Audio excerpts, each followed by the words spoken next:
Good morning. Welcome to the Unitarian Church of Edmonton. My name is Gordon Ritchie, and I will be your service leader this morning. And joining me is our new minister, Rev Rosemary Morrison. We do hope that you feel welcome. Now, Rev Rosemary has just introduced me to the music of Carrie, Newcomer. I would encourage you to check out some of her tunes on YouTube. Our prelude is entitled, "We Can Do This Hard Thing." It is written and performed by Carrie, Newcomer.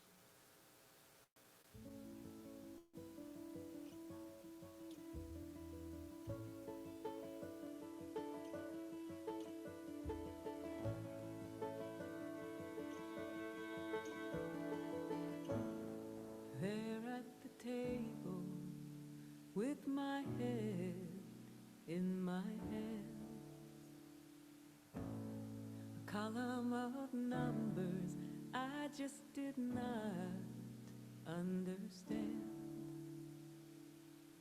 You said add these together, carry the two. Now you can do this hard thing. You can do this hard thing.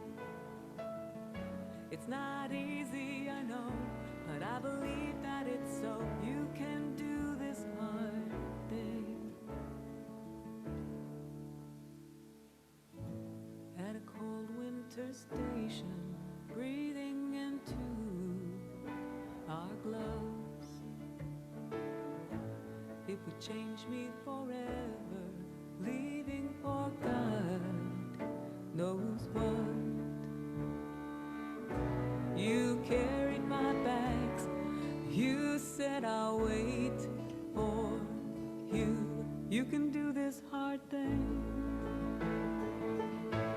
You can do this hard thing. It's not easy, I know, but I believe that it's so. You can do this hard thing.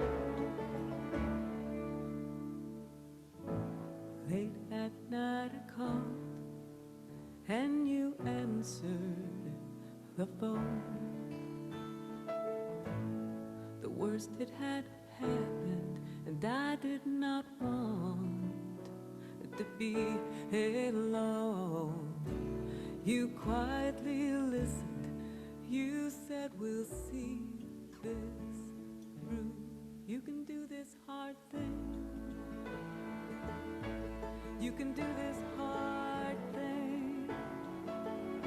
It's not easy, I know, but I believe that it's so. You can do this hard thing.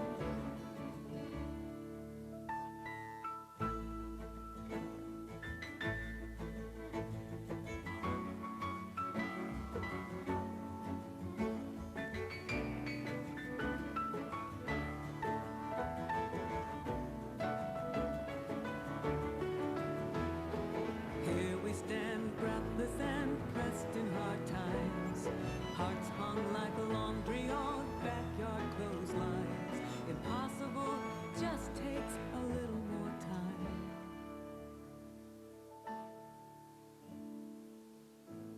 From the muddy ground comes a green volunteer. In a place we thought barren, new life appears. Morning will come whistling some comforting tune for you. You can do this hard thing.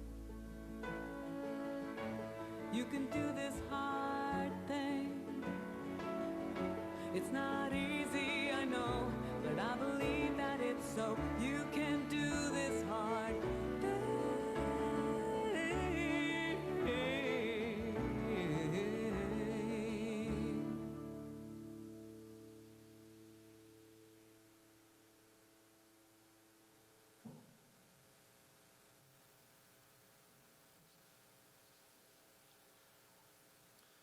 The Unitarian Church of Edmonton is a liberal, religious, multi-generational community. We celebrate a rich mosaic of free thinker, spiritual questing individuals, join in common support and action. We welcome diversity, pursue the common good, and work for justice. We believe in the compassion of the individual heart, the warmth of community, and the search for meaning in our lives. Edmonton has been a gathering place for Indigenous people for thousands of years. The Committee of Indigenous Matriarchs gifted traditional names to the city's naming committee to honor these sacred places in Edmonton and to preserve the history for future generations. For the month of September, we acknowledge the Galahio ward, which is in the Millwoods area in southeast Edmonton. It is a Mohawk word meaning tall, beautiful forest. And so we acknowledge and respect the histories, languages, and cultures of First Nations, Métis, Inuit, and First Peoples of Canada, whose presence continue to enrich our vibrant community. Now let us prepare our hearts, our minds for worship. Let us let go, just for a time, of the everyday world. We'll quiet our phones, our devices, and ourselves. And we'll create a space in this hour to simply be together, whether it's in person or online. In the spirit of life and love, we gather. The words for our chalice lighting are Building the Possible by Scott Tayler, and I've asked our lay chaplain, Marilyn Gay, to light our chalice this morning. Scott Tayler writes, "May this flame cast its light toward the coming days, reminding us that the future is not simply a place we are going, but a place we are creating. The path of new possibilities will not be found, but made. A new world is waiting to be built. May our time together light the way." Thank you, Marilyn. And as we come together, so shall we sing together. Our opening hymn is number 346, Come Sing a Song with Me. I invite you, as you are willing and able, to rise as we join in song. Those of you online, your text should be coming up. We encourage you to join along with us too, as we sing together number 346.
Oh, I think I'm on.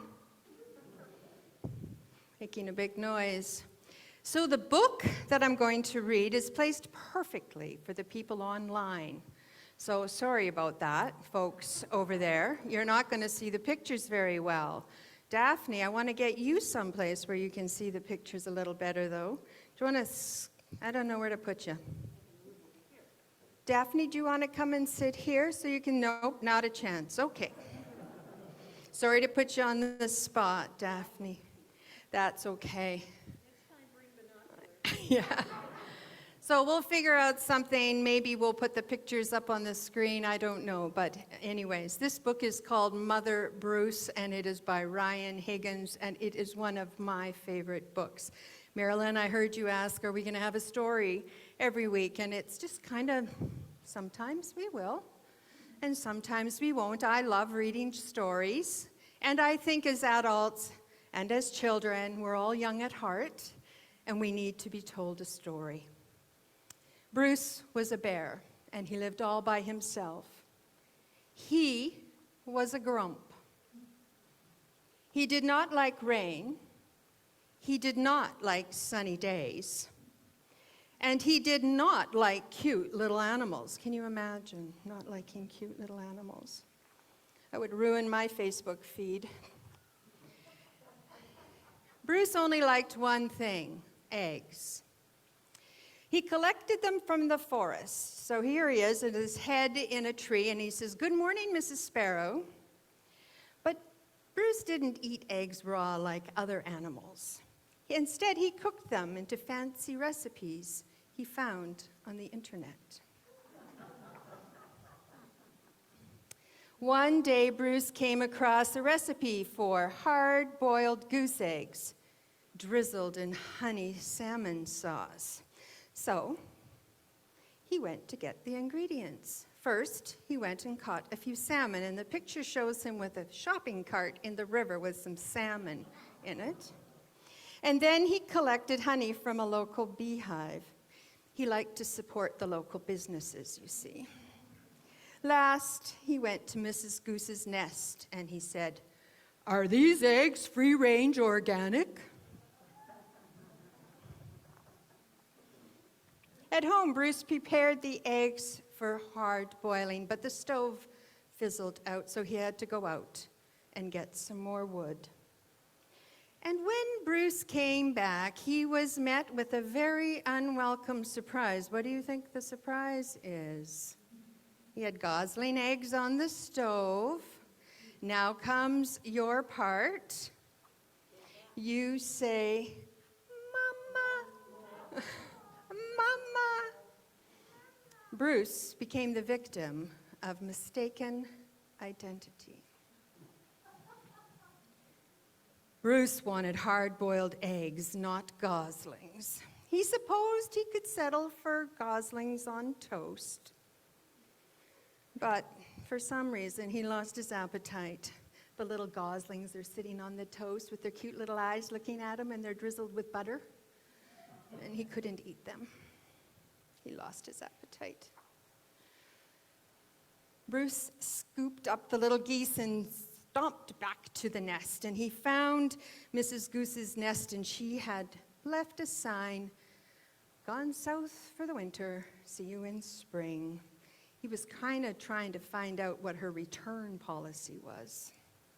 Bruce left the goslings there anyway and went back home, and what do you think happened? They followed him, and they said, "What's your part?" "Mama, Mama." Bruce was very stern and said things like, "Go away," and "I am not your mother," and "I liked you better when you were eggs." And then he got really mad and really frustrated, and he let out a big roar. Can everybody let out a big roar? Roar! It didn't work. Goslings always follow their mother, even if she is a he, and he is a bear. See, there's four little goslings following after him. They're all in step. It's very cute, the picture. I'll leave the book on the piano if anybody wants to look at the pictures afterwards. Bruce was stern with him, but he decided to make the best of it. And in the picture, it shows Bruce with an inflatable thing around his waist, and he bought them a little paddling pool, and the geese are all swimming in the little kiddie pool. It's very cute. It was hard work. Here he is doing art lessons with them, and here he is carrying them, and he's got them in like, as if he's got little grenades, a grenade thing, you know. And then he tried feeding them, and they all say, blech, ew, yuck. And here they are taking a nap. They do not like his food. Bears and goslings probably eat different things. As the seasons passed, Bruce watched the pesky goslings grow older. They went from annoying baby geese to stubborn teenage geese and then boring adult geese. Then one afternoon, he saw other goose families flying south. Finally, he'd be rid of those geese.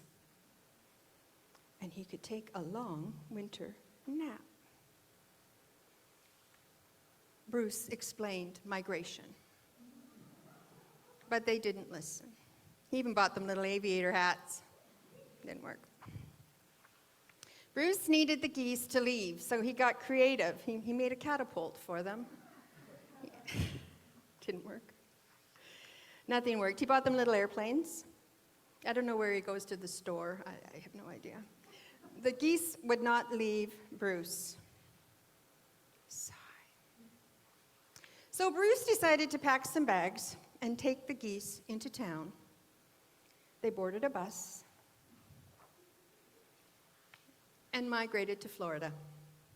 Miami, to be exact. Now every winter, Bruce and the geese head south together.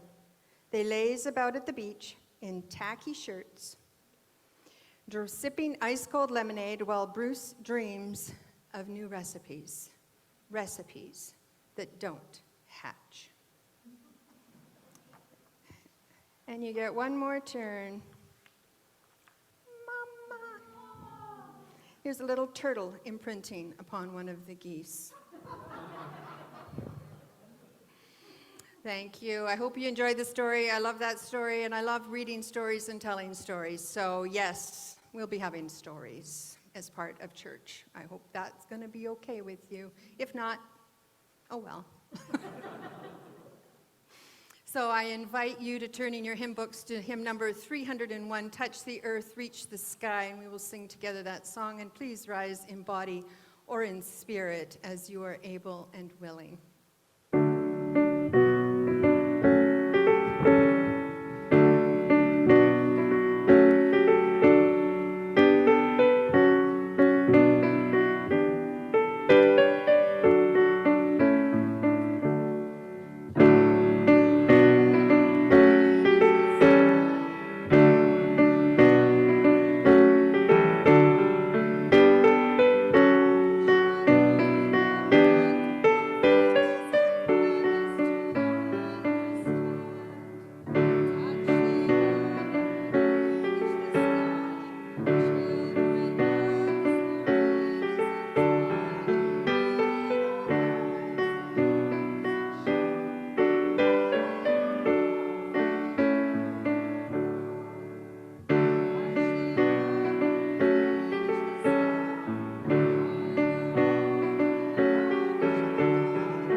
Our church community is entirely self-governing and self-supporting. One of the privileges of our free church tradition is to provide for all the financial support for our many ministries from among ourselves. Generosity, therefore, is one of the spiritual values we recognize as central to our personal and institutional well-being. In addition to supporting this church community, we also make a monthly commitment beyond our walls. One half of the unidentified cash that is received is given to an outside organization. Some are local, some national, some international. For the month of September, we are sharing our abundance with fYrefly. fYrefly is a fun, educational, social, and personal leadership retreat for queer and trans youth ages 14 to 24. Now, I found two lovely little quotes from individuals who have gone to the camp, which I would like to share with you today.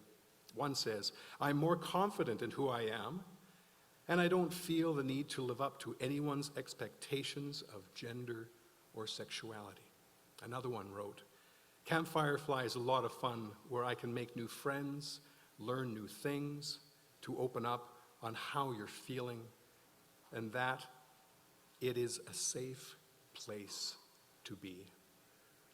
There are offering plates by both of our exit doors. I invite you to make a donation to fYrefly at the end of our service. For those of you online, I would encourage you to go to the fYrefly website and make a donation.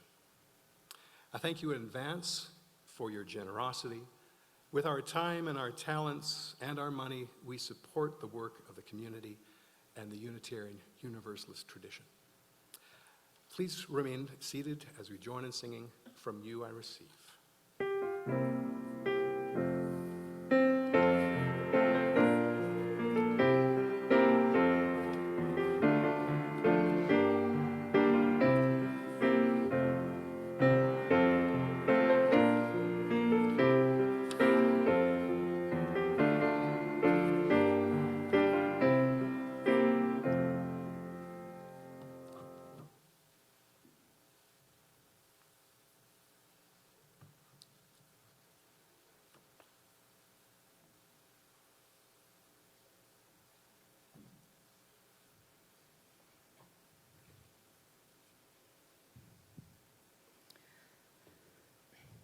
We'll get all this sorted out, new sound and audio-visual system installed, and we're just start beginning to use it this Sunday. A lot of learning curves. And for our time of meditation, contemplation, reflection, you choose the word you're comfortable with. I invite you to get yourself comfortable. Wiggle around. Scratch that itch that's been bugging you and sink into your chair. And feel the chair holding you. Notice your feet on the floor and your back supported. And once again, just lean in. Let the chair, or if you're at home, the couch, the floor, the bed, offer you respite. And now I invite you to turn your attention to your breath. Feel that life-giving air going through your nose and down into your lungs. Notice how it feels as you allow breath to fill you, bringing you life. And then as you let it go, letting go of the air of the things you no longer need. I invite you to take 5 deep breaths, noticing all the changes in your body as you do so.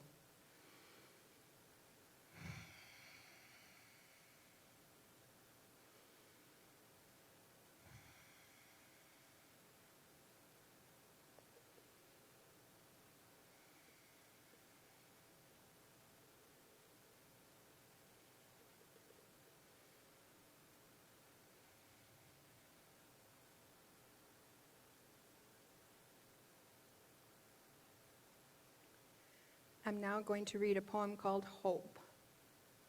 It's by Liesl Mueller. She came to Indiana in 1939 with her family from Germany as political refugees. And I picked this poem before I knew that she was that she lived in Indiana, which is where I just came from. So it was kind of a coincidence. And I'm going to read this poem 3 times. The first time, kind of just let it wash over you, then we'll have a few seconds of silence. And then maybe notice some of the images in the poem and see if you can go with them. And then the third time, just an opportunity to go deeper with the images and the words. Hope. It hovers in dark corners before the lights are turned on. It shakes sleep from its eyes and drops from mushroom gills. It explodes in the starry heads of dandelions turned sages. It sticks to the wings of green angels that sail from the tops of maples. It sprouts from each occluded eye of the many-eyed potato. It lives in each earthworm segment surviving cruelty. It is the motion that runs the tail of a dog. It is the mouth that inflates the lungs of the child that has just been born. It is the singular gift we cannot destroy in ourselves, the argument that refutes death, the genius that invents the future, all we know of life and love. It is the serum which makes us swear not to betray one another. It is in this poem, trying to speak.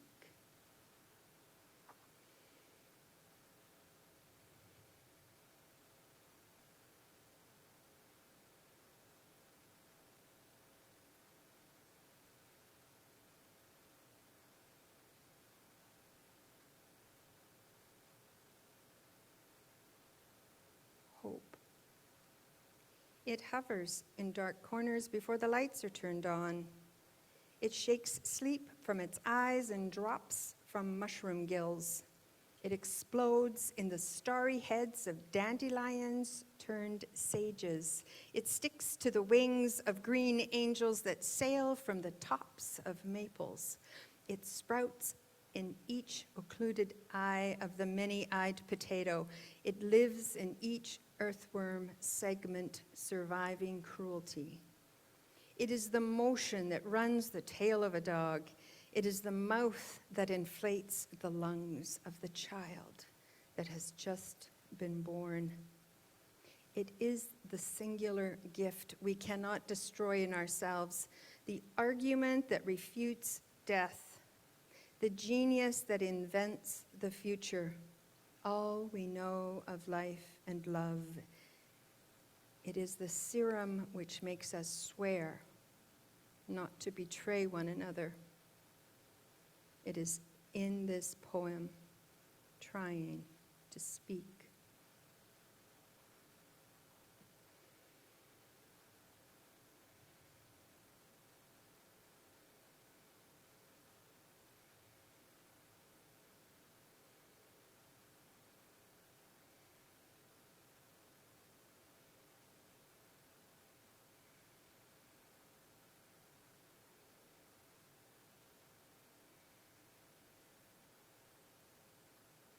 Hope. It hovers in dark corners before the lights are turned on. It shakes sleep from its eyes and drops from mushroom gills. It explodes in the starry heads of dandelions turned sages. It sticks to the wings of green angels that sail from the tops of maples. It sprouts in each occluded eye of the many-eyed potato. It lives in each earthworm segment surviving cruelty. It is the motion that runs the tail of a dog. It is the mouth that inflates the lungs of the child that has just been born. It is the singular gift we cannot destroy in ourselves, the argument that refutes death, the genius that invents the future, and all we know of life and love. It is the serum which makes us swear not to betray one another. It is in this poem, trying to speak.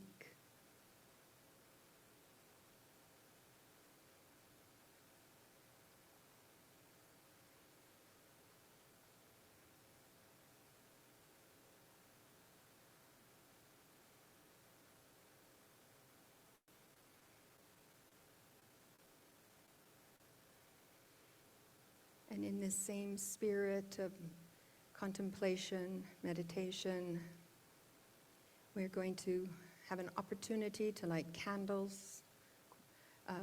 Gordon will give you kind of directions, but to come along, to line up along this side, pick up a taper, light it, and then come in behind the table and light a candle, put it out. But he'll be there to give you directions. So it's a little complex. But we'll ask everyone to socially distance as you're lined up. So I invite you now in the spirit of care, of concern, of joy, of gladness, to come and light a candle as you wish.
Well, they turned up the lights. It's going to be harder to sleep through the sermon now.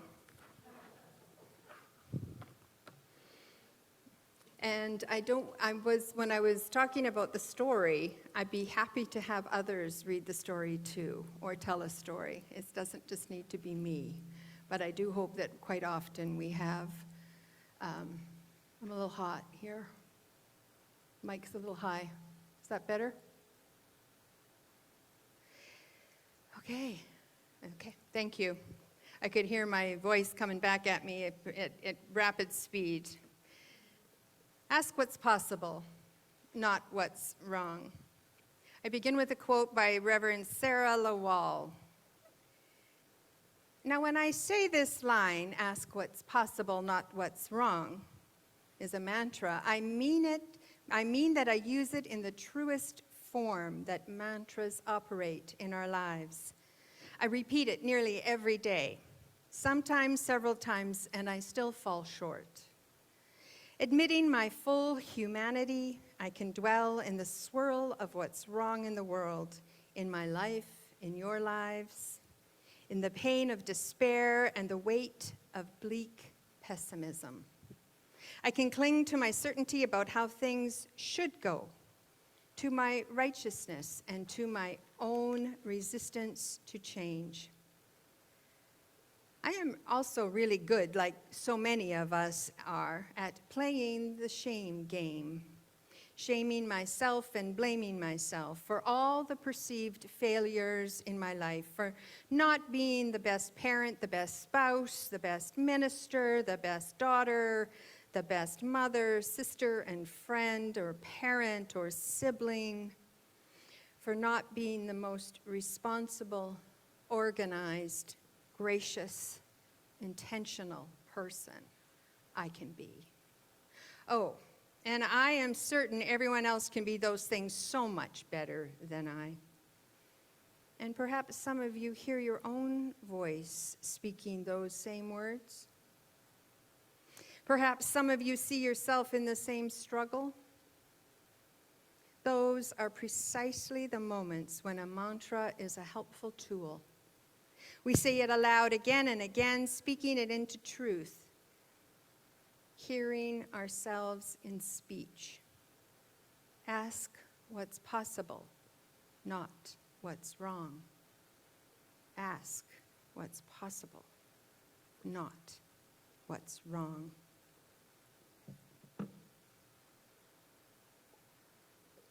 This past week or so, and I will be continuing into the next month or two, I've been in conversation with folks from the congregation.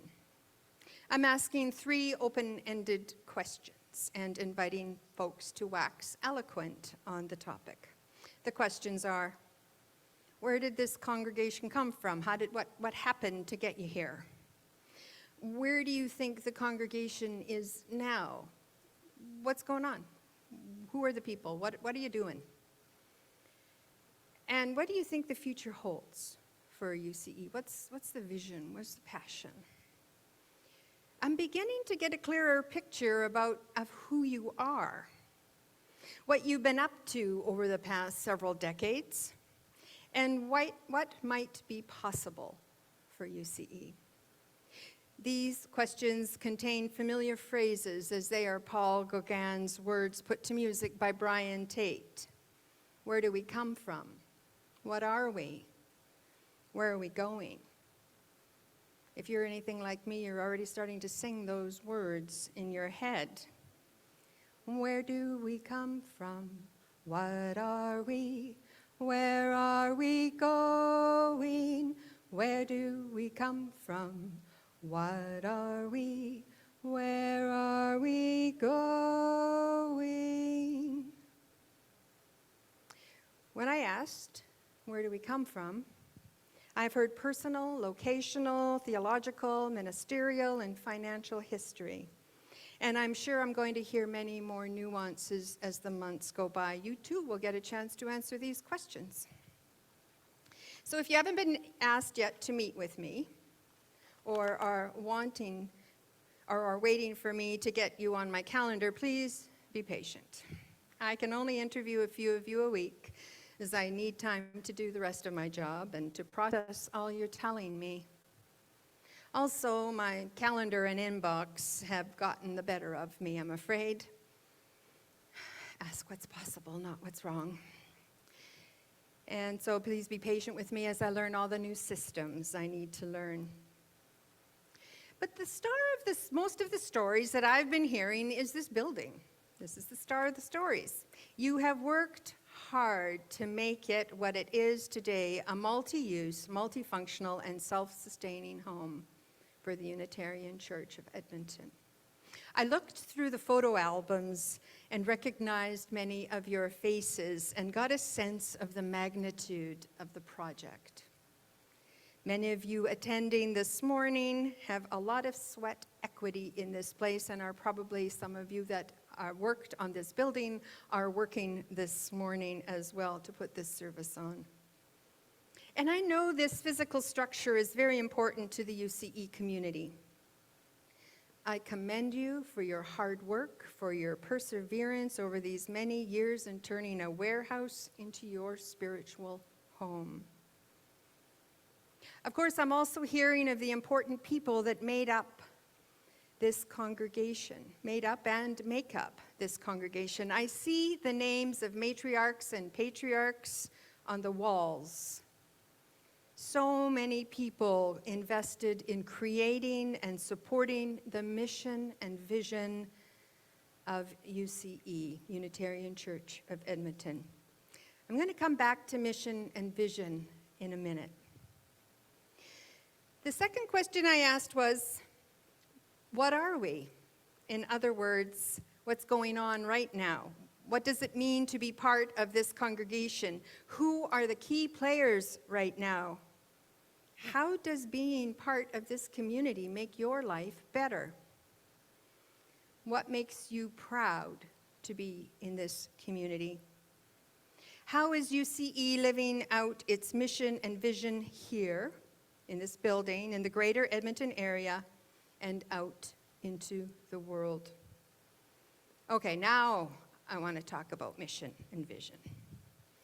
First of all, I would like to ask you, who or what do you think is the boss of the Unitarian Church of Edmonton? Who has the ultimate authority of a Unitarian Universalist congregation? Generally, who's the boss of a congregation? Doesn't even need to be this denomination. Any ideas? Marilyn.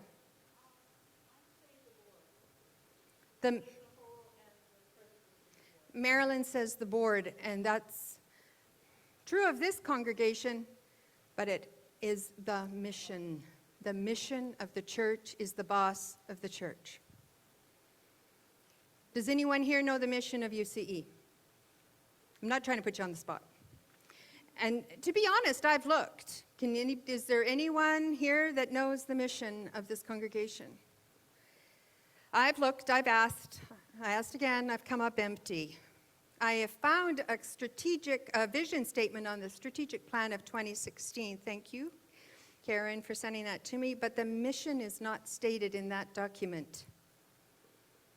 And we're coming up empty. Nobody knows the mission. Okay.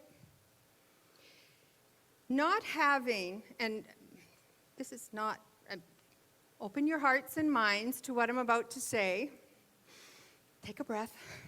Not having the mission and vision of the congregation front and center, not clearly visible, not something we can easily refer to, makes knowing what we are and what we are supposed to be doing obscure and hidden.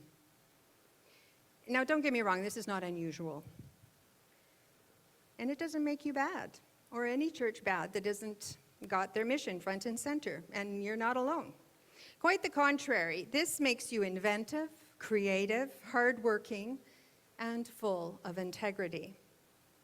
Perhaps many of you have internalized the mission and vision, and you are working toward fulfilling it without even knowing it.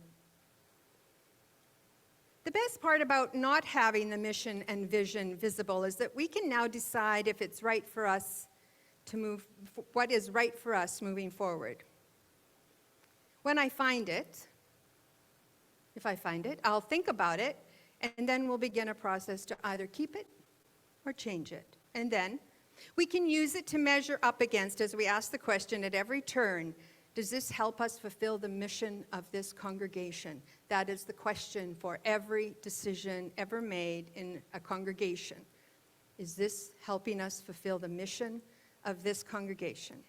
Every question, every budget line, everything. Are we getting closer to our vision? I did find a vision statement. The Unitarian Church of Edmonton is a congregation openly and honestly searching for spiritual meaning in our lives, learning to understand ourselves and others, connecting to build fair, just, caring communities, and serving each other and our communities near and far.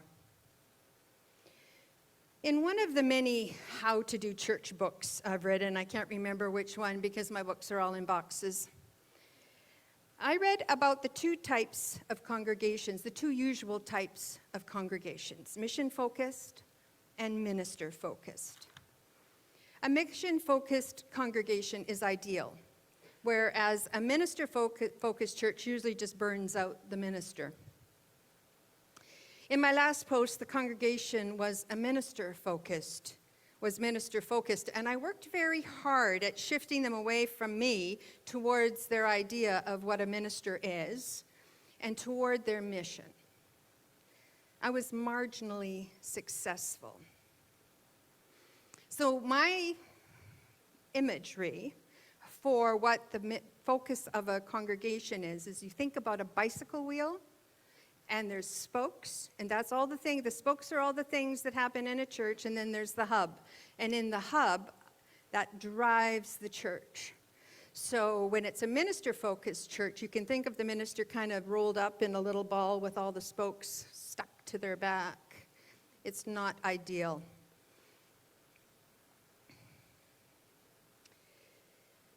In this congregation, my initial observation is that you are neither minister or mission-focused, which is unusual, but rather board-focused. While I do not advocate for moving toward becoming a minister-focused organization and congregation, I do encourage you to slowly move toward becoming a mission-focused congregation. And you ask why? And that doesn't mean the board loses its authority, just so you know. From the UUA website, What is a Mission and Why is it so important? By James Komoto. One of the characteristics of a vital congregation is being ministry-focused or ministry-centered or mission-centered. A congregation's mission is an answer to the question, why does this congregation exist in the world?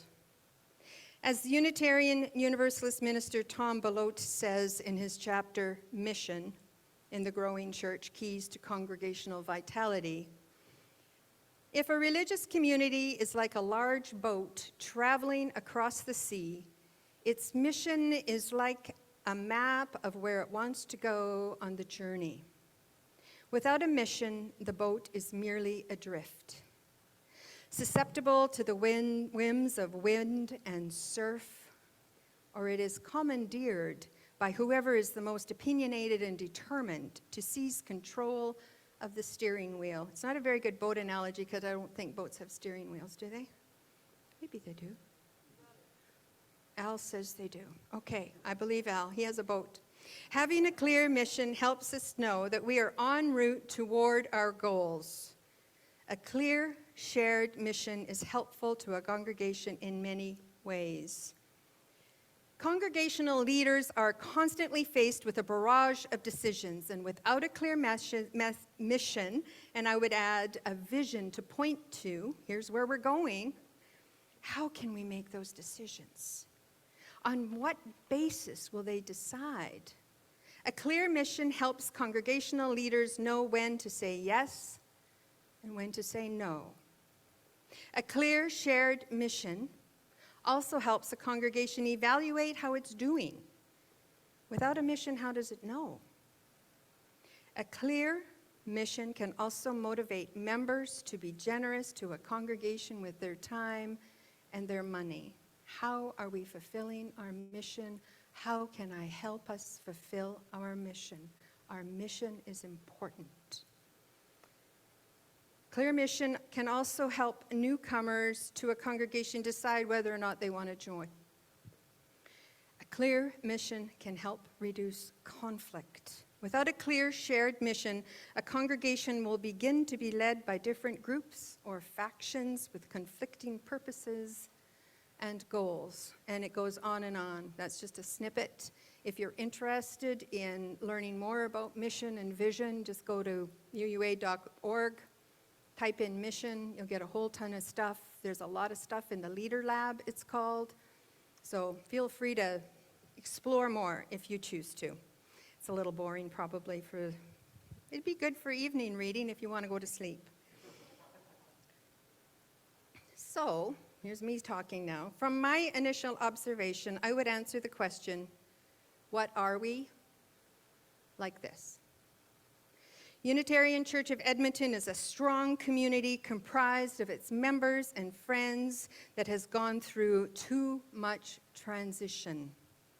This congregation deeply desires to be there for one another and live into the principles and values of Unitarian Universalism. As I've said, the center or focus of the congregation, in my humble opinion, needs to begin moving from being board or business focused to slowly becoming mission and vision focused. And again, that does not mean the board does not have authority. My suggestion is that we figure out what is working, what we need, and how to get it. So many chances now, so many opportunities right now to kind of take stock. Where are we exactly? And what's working and what's not working? That brings us to, where are we going? This is where our Prelude comes in. You can do this hard thing. It has been a difficult 2 years for this congregation, and since the pandemic started in March of 2020, only harder. There are a lot of people pushing on the plow to keep things going. The board, committees, staff, musicians, and task forces, along with Reverend Audrey Brooks.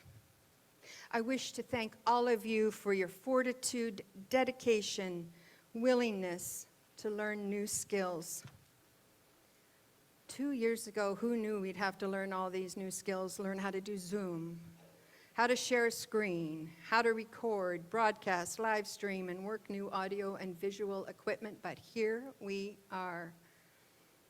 We all thought we'd be through the worst of it by now, or be finished long ago. But here we are again, needing to be careful, needing to mask. We can't visit, not hug, not share food, or have a cup of coffee after church. That's hard for Unitarians. No coffee. Very bad. Folks, this is hard. But we can do this hard thing. We could focus on all the things we've lost. But I would like to suggest we begin to take on the mantra. Don't ask what's wrong. Ask what's possible.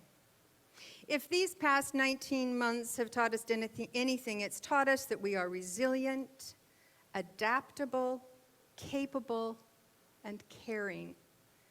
So when we think about where the congregation is going, let's begin to think about about what's possible, not what's wrong. There's so much wrong in this world. And if something is wrong here that we can fix, we can turn around and ask ourselves how to do that. And we can do that in a kind and a caring way. But let's not get ahead of ourselves. This takes time. And the first order of business for me is to get to know you. For you to get to know me, figure out what makes us tick, and all the systems that are in place here. I don't anticipate even beginning to do mission and vision work with you until next year, perhaps not even until the next church year. But right now, I want us to begin thinking about that. What could be the mission of this church?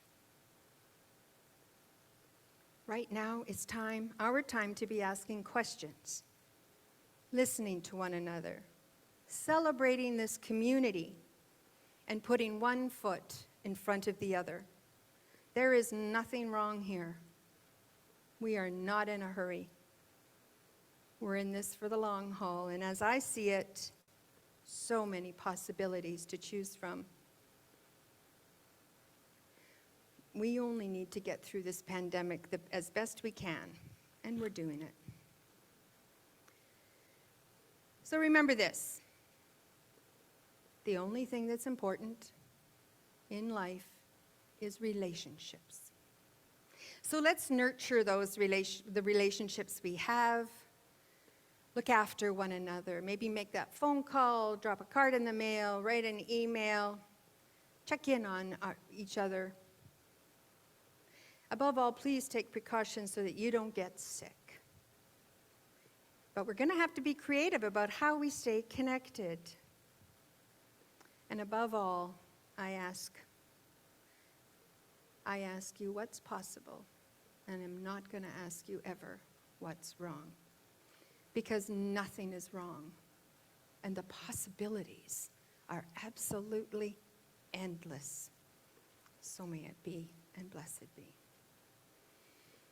And I ask you, how are we going to do this work?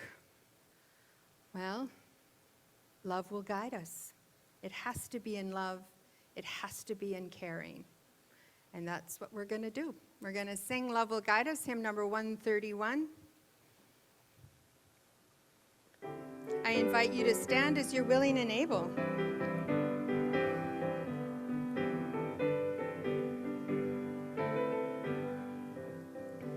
Love will guide us, peace has tried us.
And one thing that I'm learning, that Reverend Rosemary likes to rock out hymns.